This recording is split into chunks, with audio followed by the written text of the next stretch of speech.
Good afternoon. My name is Akiko Takesue, Bishop White Committee, Associate Curator of Japanese Art and Culture here at the ROM. I'm delighted you could join us for today's Curator Conversation program. I'd like to begin by acknowledging that the ROM sits on the ancestral lands of the Wendat, Haudenosaunee Confederacy, and the Anishinaabeg Nation, including the Mississaugas of the Credit First Nation, since the immemorial to today. Today's program is in support of ROM's online exhibition, Aftershocks, Japanese Earthquake Print, now available on the ROM website. It's co-presented by ROM and the Japan Foundation, Toronto. This exhibition highlights ROM's exceptional collection of an album of woodblock prints made in response to a large earthquake in Edo, today's Tokyo, in 1855. It represents a unique platform to explore the legacy of a community's response to disaster, making connections with our own experience with social media, the resilience of the human and creative spirit in the face of ever-changing dynamics between nature, humans, and the society. My guest today is Max Dionisio, librarian of the Bishop White Committee, Library of East Asia at the ROM, and sessional instructor at the University of Toronto's Faculty of Information. Hello. Welcome, Max. Hello. So together, we will explore the depths of ROM's curatorial and library collection of Japanese books and how the library's resources enhance learning and understanding of Japanese culture. In doing so, Max will tell us the important role the ROM's libraries and archives plays in making the museum's collection and research more accessible to the public.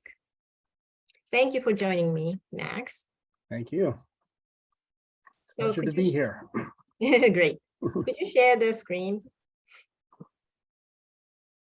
Great. So as I mentioned, today's program is in support of the online exhibition, Aftershocks, Japanese Earthquake Prints. Can you advance the slide? On the ROM's website, you can see this exhibition page. So if you click Discover Now button, you can jump to the exhibition.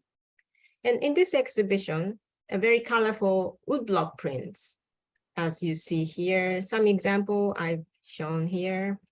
And these prints are all compiled in an album. Can you advance the slide? 1 and 2. So this is an album of woodblock prints. And these are made in response to the earthquake in 1855. Also, we have books that created as a reaction to the earthquake too. One is an Ansei Kenmonshi. This is a book. And this also illustrates, and also with the text, depicting how the damage of the earthquake and how people reacted to the earthquake, as you can see in the next 2 slides. This book was really was made after 4 months after the earthquake, and it includes the episodes of people, even the rumors or superstitions. But this, like the woodblock prints, as I showed, it didn't go through the official censorship. So this book was banned, unfortunately. And another book is Ansei Kenmonroku. We have 2 volumes out of 3.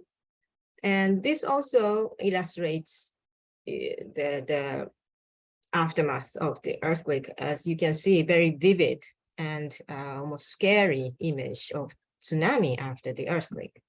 And also how people acted in a positive way, even despite the suffering from the earthquake. So this book is more about lessons and some little bit of preachy kind of contents about the earthquake. This book was not banned, fortunately.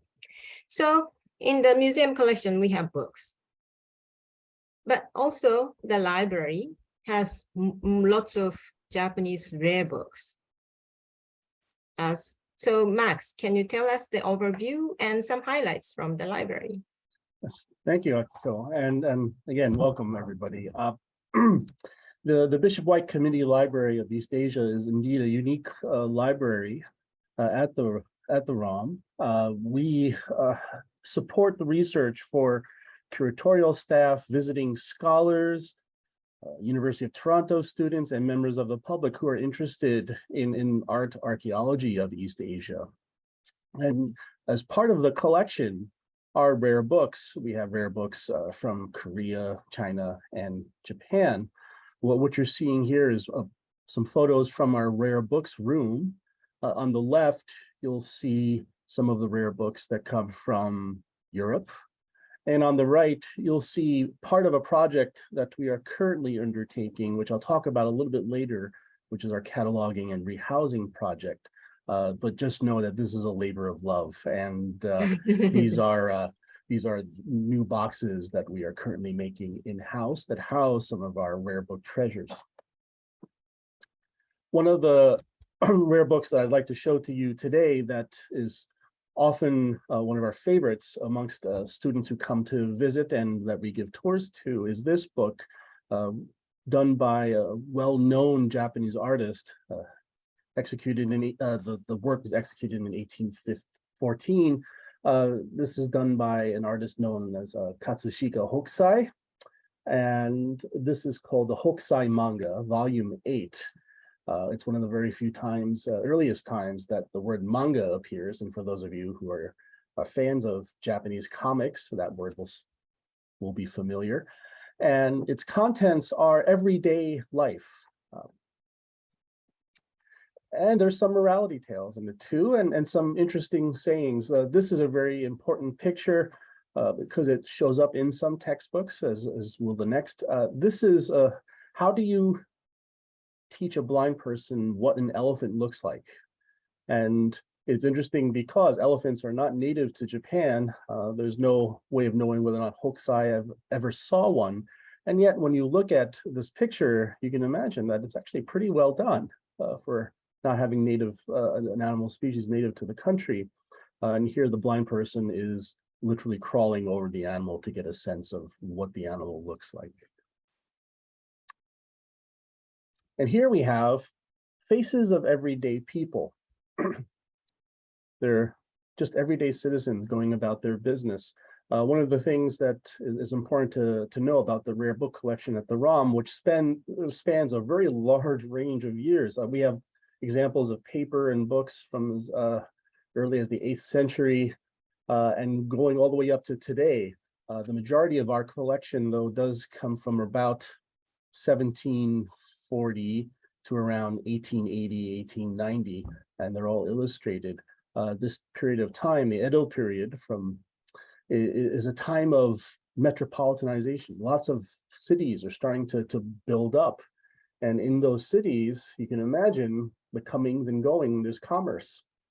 And Hokusai in this multi-volume set is actually capturing what it's like to sort of be amongst the people as they're going about their daily lives. And this is sort of juxtaposed with sort of the high fashionable art of the day. And we'll talk a little bit about that as well.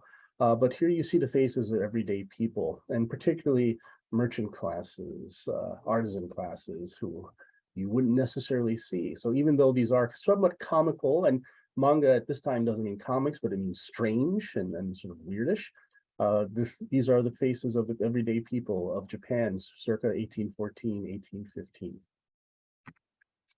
Another thing that's really popular amongst people who love Japanese history or are knowledgeable about it are the samurai. Lots of movies, they make it into popular culture. Everything from the giant mecha robots and things like that, they're all rooted in history. And one of those pieces that we like to show for people who come to visit is the Eihon Taikoki, the Illustrated Chronicles of the Regent.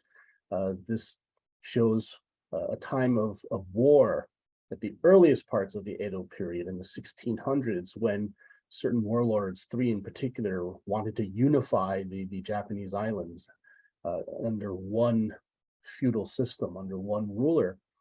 And so in these books, we see the stories of one particular ruler going from place to place, unifying battles with different samurai lords and things like that. It strikes the imagination. And here's an image from that. Here we have a Buddhist monk from a temple. Temples were centers of power because they were very close to the emperor, but they were also centers that had warriors, small private armies. And so we have here a Buddhist monk who's come to beg for leniency. Sometimes temples didn't fare well during this period and they were burned down. But this particular monk is swearing fealty to a lord and will also pledge warriors to this lord's army. And you can see him begging, and the lord is sitting there with his fan. And in the next scene, we see that army at the bottom right and the opposing army at the top left, and there's a river in between, and they're going to attack.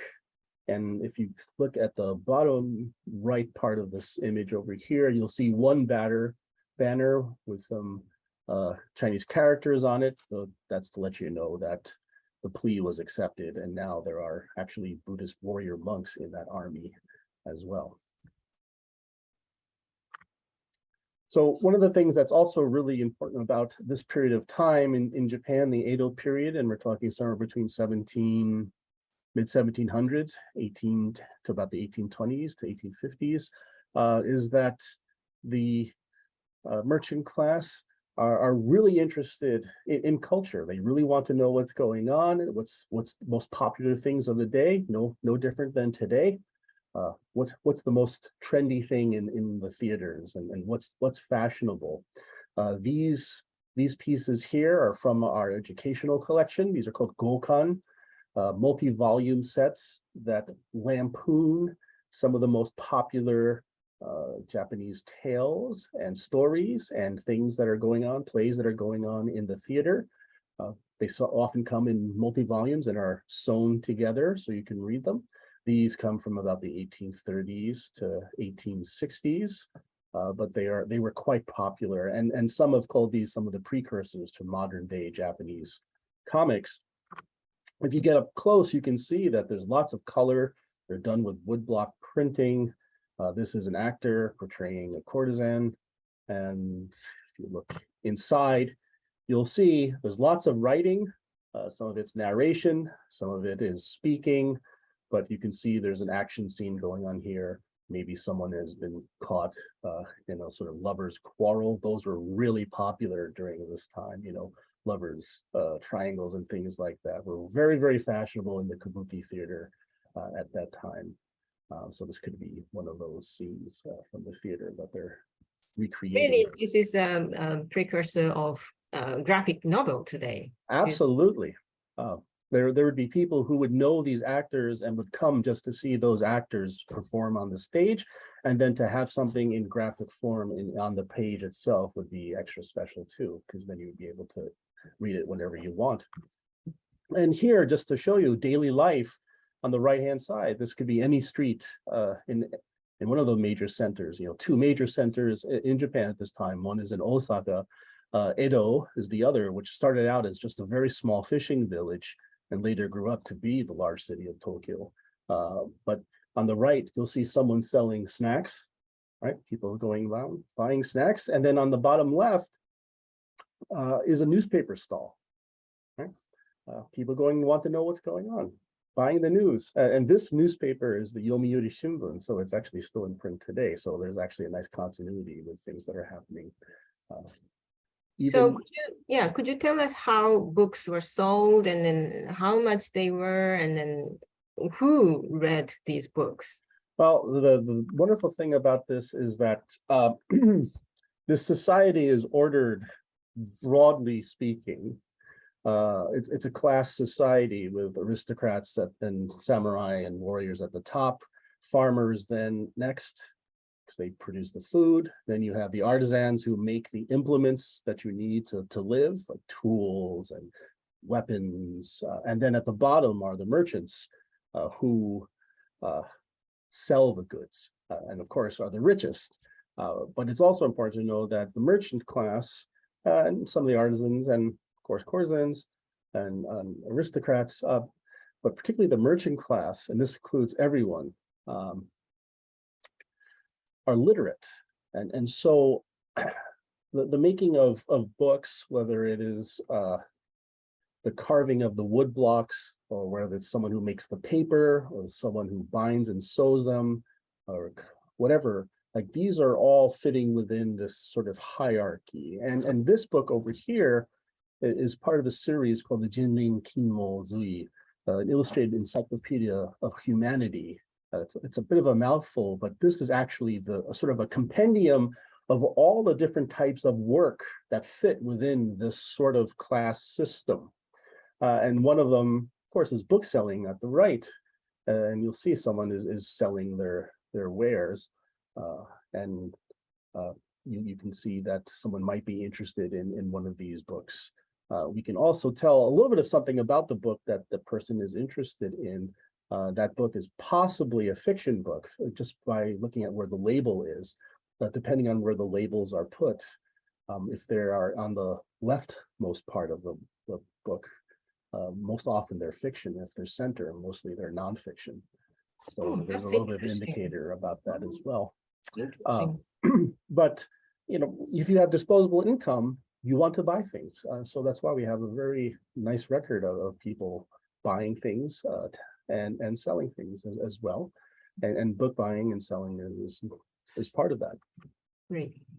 So yes, interesting to know how books were made and sold. And then as you can see in this image of bookshop, you see on the top the woodblock prints as well. So those are sold in a bookshop.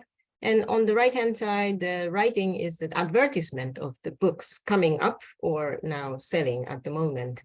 So really, it's a commercial thing, right? So the prints were sold as almost like today's posters or advertisement, and people buy actor prints, of the particularly favorite actors' prints in the shops like this. And the next image also is a big bookshop. So on the left-hand side, you see prints were hung and sold, and actor prints were in a primary location to attract people's attention, the clients. And yeah, interestingly, so books were sold in here too, in the middle. I zoomed up the image. So the next slide, you can see. Oh, that's great. Yeah. And one of the things that I love about this image is you'll see here Gokan, those books that we saw just a few moments ago, those multi-volume sets. What's interesting about these is you'll see them being sold, and there's actually a wrapper around it as well, right? So we know that these books were quite popular, because you see there are none of these being sold. So do you know how much were those books? I don't have prices for them, but they weren't. Let's just say that they weren't expensive, but they were affordable to people who absolutely had money. But there is also systems in place for people to access books if they didn't have as much disposable income as well. So yes, interestingly, this is one of the earthquake prints that are shown in the online exhibition, but it shows a person who does book rental. Can you tell us about this? Right. So if you didn't have disposable income, but you're still one of the people who want to know what's really popular, they were people who would actually buy books and go around and they would rent them out. They didn't have public libraries, but for a few sen or other pieces of money, you could borrow a book, and then the book lender would go to different stations along the route lending out, keeping a ledger, and then come back after a certain period of time and collect and then go on and do that circuit over and over again. And very much like bookmobiles operate today. But this talks a little bit about how important reading was to this society. Mm. And even children were the readers. Absolutely. There are instances of things that were made for children with not so much writing. And of course, those tend to be not only just fanciful tales, but a lot of them also tend to be a little bit more preachy, filled with more morality tales as well. But we also have examples of those too. Very interesting. So one of the books here you show us is really worn out and looked like read by so many people, handled by many people. So this could be one of the rented book, would you think? Absolutely. One of the things that we think of rare books now as something to be treated very, very carefully, and we should, but also that as material culture, these books were used quite heavily in their context, right? Even the idea of just loaning out and buying the ability to read them over and over again. They weren't disposable. They were meant to be consumed and used over and over again because they talked about popular things of the day. And even now we have something similar where in Japan, you'll have large compendia of popular material, 600 or 700 pages of comics that are read very quickly, that you buy quite cheaply, and people will leave them at train stations and people will pick them up. We sell them here in the West for large amounts of money, but over in Japan, they're quite cheaply made, but yet meant to be consumed in large quantities and reused. And that's what we're looking at here as well. That's very interesting to hear, because in art as well, today Hokusai's image, for example, this is the most well-known images in the world, Great Wave by Hokusai, is kind of treated as a fine art, or really, fetches a high price in auctions and by dealers. But it was really a commercial art, mass-produced commercial art at the time in the Edo period. And that's a contrast to the high art one of the example you see on your top left, screen painting commissioned by shogun or high-ranking samurai, by the Kano school or the official art school. So these were considered art, or like a high art at the time. And Hokusai or other prints were almost like low art at that time. But since the Meiji period, or mid-19th century, when Western Japan opened the country to the trades with Western countries, they were interested in, they kind of discovered these Japanese art and collected in a large quantity. And it became fine art in the Western culture. So the price went up gradually, and today almost like $1 million, per a sheet of print like this one. So it's very interesting to see almost like an evolution of what is considered as art, right? And absolutely. And when you consider for the fact that when Hokusai was making these in his shop, and possibly with the help of his daughter Oi, that they sold these, anecdotally, they were sold for the price of 2 bowls of noodles, which we can't even really think of it now, because we've had collecting and collectors. This is the price of modernization, when cultures will give up their history at the expense of becoming modern. These kinds of things become high art to such an extent that then the people who produce them want to reclaim them and turn them into things for themselves, and which is why we see this image like the Great Wave on places that like our sushi restaurants and things like that, right? We've repopularized them. And yes, even as a Lego. That's right.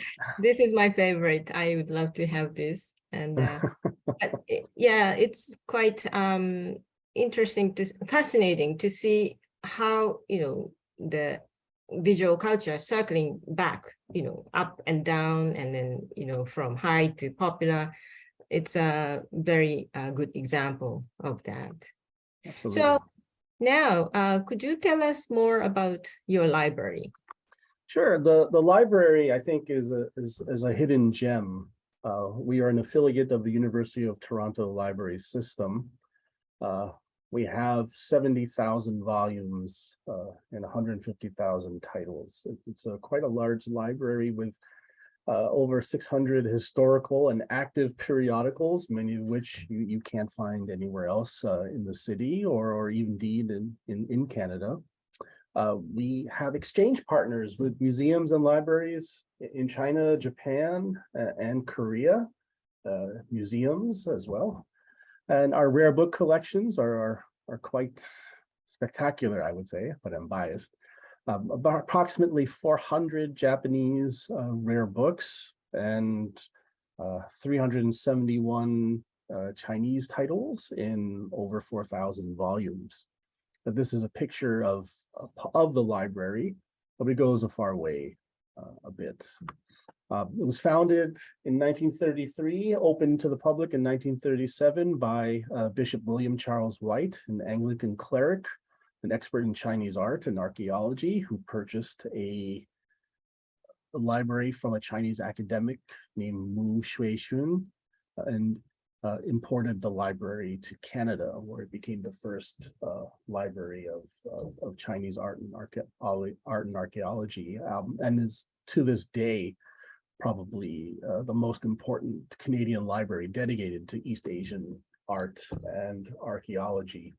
One of the things that makes us special is the fact that when you make an appointment with us, we bring you these things downstairs to the main library. You can see some of these rare books in person, and you can do it rather quickly. Whereas also there are rare books in other parts of the museum as well. When you work with libraries, one of the mantras of libraries is getting you the material, it's access, right? So we're actually quite proud of the fact that we can get this material to you quickly so that you can see it for whatever research needs you may have. And one of the things that I said I would talk about is our Japanese rare book project. And that is many of our rare books have yet to be cataloged, because we've just collected them over time. And so what we're doing is taking the rare books out of old housing, like you see here, actually giving them library records, putting them into the University of Toronto library system so that they're discoverable. Our library technician, who is a carpenter and is building new acid-free boxes for housing, and hopefully there'll be some social media around it, we'll see. And the long-term objective is to digitize this material so that it is available. A lot of this material shows up in exhibitions, and so it was used in previous exhibitions, and we want people not just to be able to see one page, but the whole book itself. And we thought that would be a wonderful way for people to access this really rare material that exists in very few places in Canada. So we've seen the room. When you see these boxes, inside one of the boxes, it looks like this. This is mylar, certain type of plastic, which is acid-free, and you'll see barcodes and classification codes. They sit on the outside of the mylar. We put the books in, and then the books get placed inside the box. So everything is really well preserved and contained, so we know where to find it. These are some of the recent rehousing things that we've done, some of which of the book on the right-hand side, the top right, did appear in one of our previous exhibits. And some of these are other just books about gardens and things like that no one knew we had until we actually put it in the catalog, but it does take time. Okay, great. And are you interested in particular field for your personal research? I am. I am a librarian, but I also have a doctorate in Japanese material culture. So the actual physical products of culture, and particularly book history. and a little bit of Japanese art and literature. One of the things I'm really interested are chintz pattern books. As we see here, this is a book called Sarasobon. It is currently traveling with one of our exhibits. And these are patterns from India and the subcontinent that made their way to Japan via Dutch merchants. And there's just absolutely lovely patterns. And as you can see on the left, these are designs that anyone could copy. There are instructions to tell you what colors. On the right, these are advertisements for books that this publisher makes, and it'll tell you the year. So this is bibliographic information. Here's another pattern. Again, elephants, not native to Japan, but very popular as a pattern in Japan, with, again, instructions on what colors to use. But the thing that's really I find interesting about these kinds of books is the fact that in the introduction, we have whole essays on how these patterns came to be and how to make pigments and things like that, which are sort of locked behind a very older form of Japanese language. So one of the projects I'm interested in is translating this material into English so that this is available for modern textile scholars to use. So that's kind of what one of the projects I'm working on in my own personal research. That's fascinating, and it will be the first translation of this book. So we really, eager for the completion of your project. Thank you so much for telling us about the library and then your research. So let's move on to some questions we have. I have a few questions, but let's go to the questions from the public. So first question, could you explain the comment that you have 70,000 volumes containing 150,000 titles? Does that mean titles are bound together into one volume? No, that's a great question. And this is, unfortunately, it's library speak. A volume could have several titles.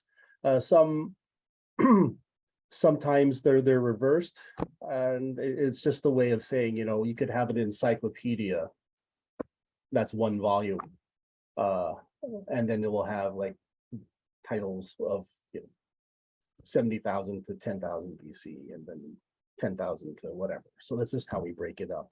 It's a way of getting away statistics sort of really, really specific. Thank you. So the second question, do you put several books into one box, judging by the photo we saw, or does each book get a box? We put several books into one box, but we lay them carefully. We don't overfill. So it's usually about 6 or 7 per box.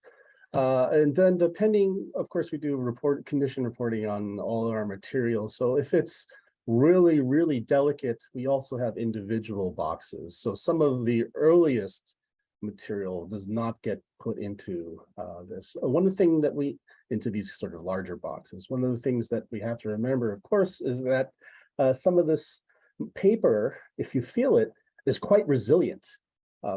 It's naturally acid free, so it doesn't break apart when you touch it. So that's one thing. It has longevity to it. So touching it, it feels like it was made yesterday. It can withstand a lot of the use that we give it. But others over time, it's just some of it because there's only one example of it. It could have been the elements that is exposed to some of this material when we got it was been wormed, just by the fact that worms have been in it. The paper itself is fragile because it's just been eaten apart. So that needs special care. Some of the rare books that we have, for example, where we have some of the very first Korean to English dictionaries. It's just happened that when they were created, they were written on horrifically acidic paper. So we have to treat those very carefully. And so they all get individual attention. They're housed individually. It really depends on the book. So would you work with our paper conservators to do some conservation work on your books as well? Absolutely. We don't work in a vacuum here. When we work with our materials, it's always a team effort, whether it's another institution who's interested in material for a loan. We always do condition reporting. We examine the piece, and we involve our conservation department in it to say maybe there could be some work done as well. Great, thank you. Let's go on to the next question. What years did the book rental business run? Well, I think there's really no definite of when they up until what time they ended, but sort of the time which everyone gives for the beginning of Japanese modernization, which is 1868.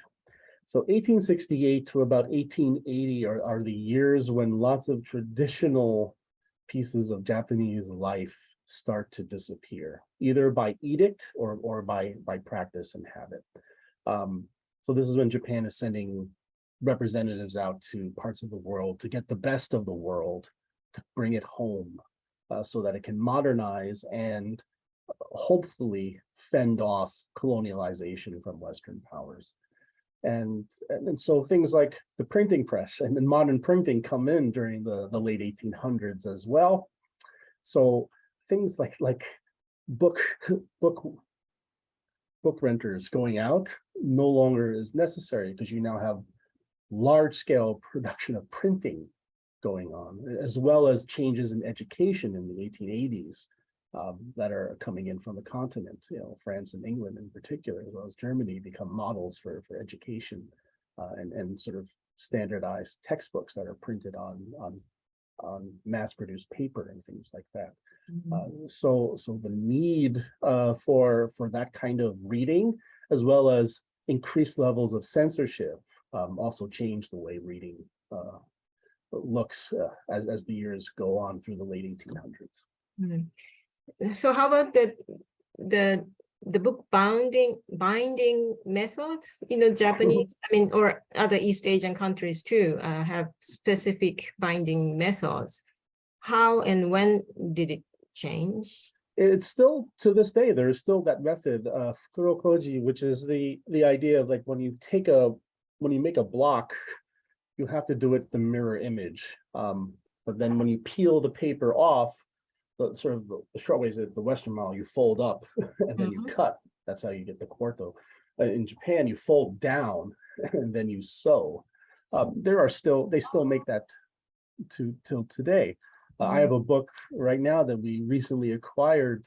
It's probably one of the earliest manuscripts, circa 1895, on the Japanese trying to figure out how to set up photography, their own photographic studios after looking at the importation of photography. And it's done in that kind of style, even after the introduction of Western printing. So it's not that Japanese printing didn't disappear, but new forms of printing that are more quickly disseminated starts coming into the country as well. Okay, a few more questions. What source is the acid and acid-free paper in Korea and Japan? Plant type? There are lots of different types of sources of paper. One of the common trees and sap plants and woods that are used is mulberry. And we can find that this kind of material was recycled quite often, particularly in the 1750s to about the 1830s as well. When we look, we have some in our education set that we use when I have classes visit. We can see the recycled pieces that are used for some of the backing of these books. It's the same kinds of paper, but of course you need a filler as well. And they don't just use other bits of wood, they'll use bits of cloth, and also human hair was used to fill in as well. That's interesting. Okay, next question. What was the literacy level in Japan during the Edo period, and was it stratified by class? You mentioned children's books. Were these read by children or by their parents or adults? Fantastic question. It was stratified by class, but I think one of the things that really sort of stands out is that both women and men were taught to read. We see a dip in the farming classes, the agricultural classes, but the aristocratic classes were definitely literate. And the artisan and merchant classes were as well. And we know this because we have the examples of those ledgers that still exist to this day. And we also have the evidence not only from things like ukiyo-e, but even from the material evidence of plays and things where we have shopkeepers who are women as well. So it's not just done by class, but all genders are actually involved in the process of reading and writing. And there was this education system called terakoya, right? So it's like almost like elementary school today. So many children, even from merchant and farmers classes, went to school to learn, read, and write. So and there were basic writing systems that you could learn as well. Yeah, that's true. Okay, next question. When did public libraries first appear? Oh, that's a big question. Yeah, public libraries in Japan were a product of the West, and so they start coming in the late 1800s, early 1900s, and were very much appreciated. And one of the things later, of course, is the fact that they were still censored. So while you did have access and people did have access, the material that's coming in that people forget is that except for a very, very brief period of time in Japanese history after the modernization, these materials are still being censored. And so there is still a very tight control over what the public is allowed to read and what it is not allowed to read. That's very interesting. Yeah. Okay, the time is almost up. So this is the last question. How do you find new books to acquire? Is it from other institutions, rare booksellers, or private individuals? It's very rare that another institution would ever transfer a book, but of course that may happen. Usually it's from rare book dealers who often will just send out catalogs to people. And sometimes private individuals are willing to donate materials. So for example, we had a donation a few years ago. The collection included a large number of books on Japanese swords and sword making, but included in that material were 2 or 3 books from I think the 1810s on Japanese swords.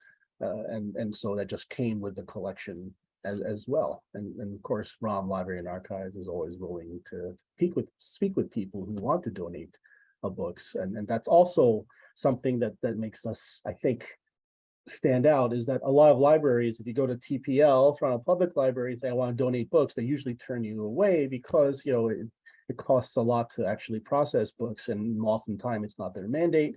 And similarly, university libraries, who are still catching up from the pandemic and things like that, have very strict guidelines for what they will take from members of the public. But because ROM really wants to engage people and tell stories, we don't know what the next important story will be, and we don't know what material will help support that story. So ROM Library and Archives has always had that policy where, you know, when collections are offered, we want to maybe discuss the possibility of bringing that material to ROM Library and Archives. So we're always willing to have that discussion. Great.